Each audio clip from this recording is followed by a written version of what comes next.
You were sleeping. The massive news from Woj out of the NBA. The Clippers get James Harden from the Sixers in blockbuster trade style involving 7 players. There's 4 draft picks. It's a pick swap. Let me show you what it looks like. Take a moment and just read through the names there. Harden. You, bro, what the heck?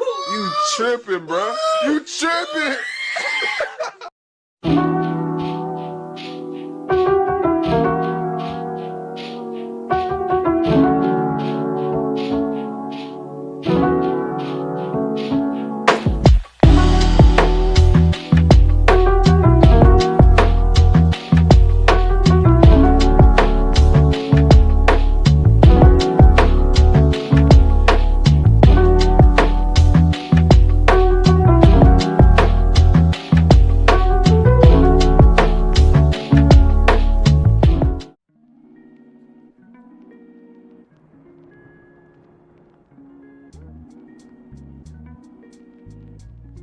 Finally, after months of waiting, it's been a couple months, James Harden is finally traded to the Los Angeles Clippers. For a couple months now, we know that James Harden wanted to get a trade due to the situations that were happening with the Sixers and especially Daryl Morey, and he asked for a trade.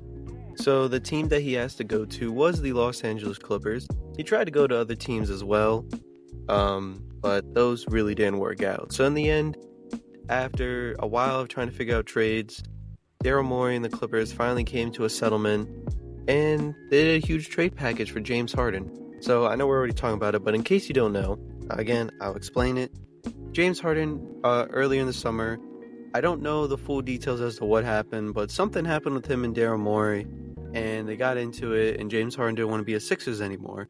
So for a while, he wasn't going to practices, he wasn't going to media day, he was just ghosting the Sixers, and he did not want to play with them. We saw in the beginning of the season that he did play, I think, 1 game with them, but then the organization just decided, no, you're going to stay in the facility and train because your body's not ready. So James was like, okay, and he hasn't been playing that much games recently. The Sixers are still doing pretty good with Embiid and Maxey, and I know Tobias Harris is doing good, and some of the role players are doing their thing, but they clearly needed Harden at some points.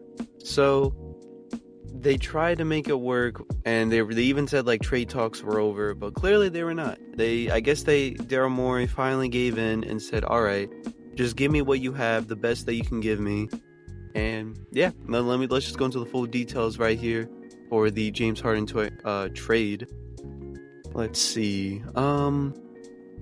Okay, so the Sixers sent Harden, PJ Tucker, and Philip Petrusev to the Clippers for Marcus Morris, Robert Covington, Nick Batum, KJ Martin, and a 2028 unprotected first round, 2 second-round picks, and a 2029 pick swap.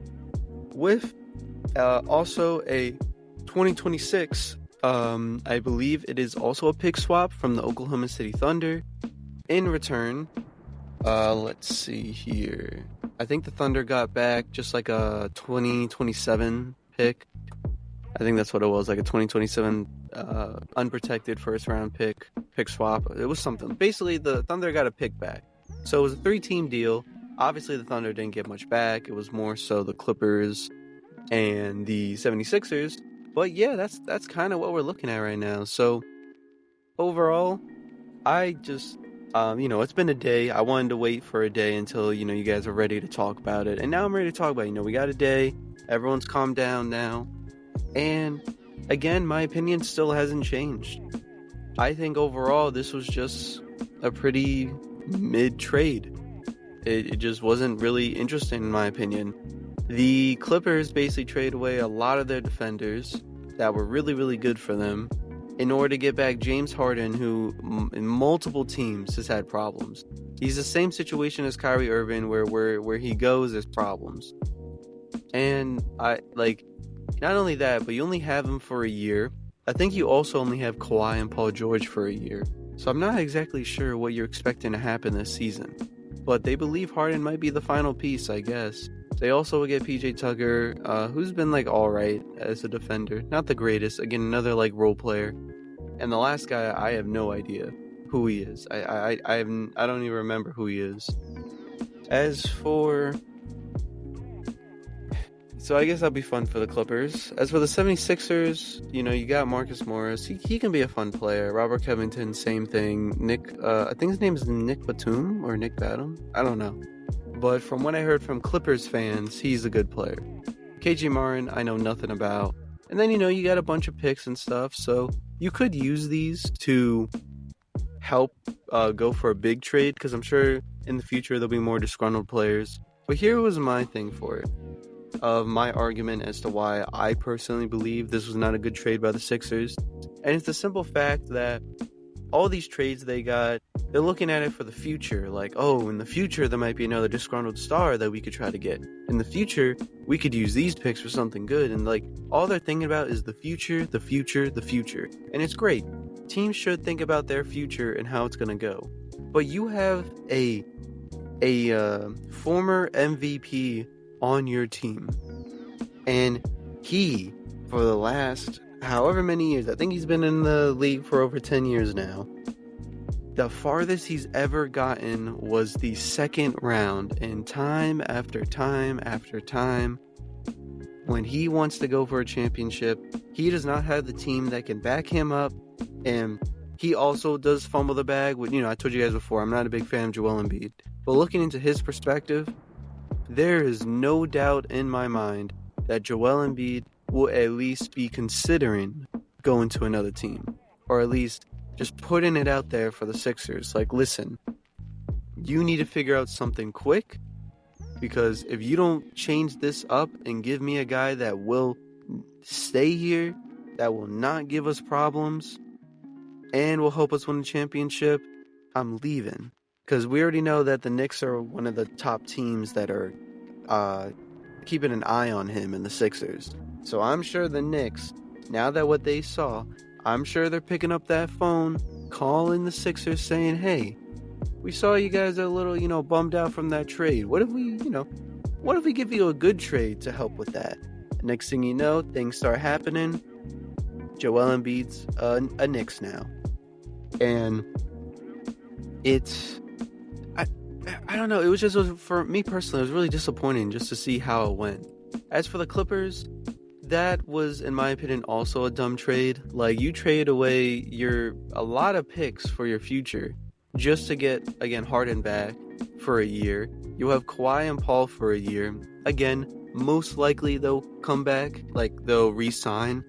But, yeah, of course, you don't know that because, it's been, 5 years and they haven't done anything? Again, it's not the Clippers' fault that they haven't made it far. It's more so Paul and Kawhi getting injured, which is why they'll probably come back. But still, there's the chance that they'll go on to another team. And, I don't know. Overall, if I had to give this a grade for the trade, the Clippers, I'll give you guys a B+, because you still got Harden back. I mean, not Harden back, but you got Harden, so that is still an upside for the most part. And you got back some other okay players that seem like they could do some. As for the 76ers, I'm giving you guys probably a C+. I know that might not be very... some people might say, again, that it was a really good trade and I should do it higher. But me personally, I don't really like the trade. You can definitely make the argument that they could use these for like future trades and stuff, which is the only thing I see obviously from this. And it's great. I mean, obviously they'll also get back like defenders and stuff. So that's why I'm not putting like incredibly low where I'm like, oh, this is a horrible trade. Because, you still got back good defenders if you want to keep them on the team. You got a lot of picks. It was alright. I'm giving it a C+. As for the Thunder, because I know the Thunder win this trade too, not really much to say about the Thunder, because all they really got was like a pick back, because, it's the Thunder. And, that's pretty much it. Just want to get you guys posted on here. Sorry for not posting in a while. I've been a little bit busy, but I'm going to get back on the grind soon, post some more videos. But just want to give you guys an update on the James Harden situation, what's going on with that. Of course, now, excited to see, though, what James Harden does with the Clippers. I know they had a game yesterday. I don't believe Harden played, though. I would have to check. If he did, I'll put the stats up here somewhere to, show you guys how how well he performed. If not, I'm sure we'll talk about it later on as to like what he did and stuff. But yeah, that's really it. As always, I'm your host, Jeremy. This is the What's Next on Basketball YouTube channel, and I am signing off. Have a good day, everyone.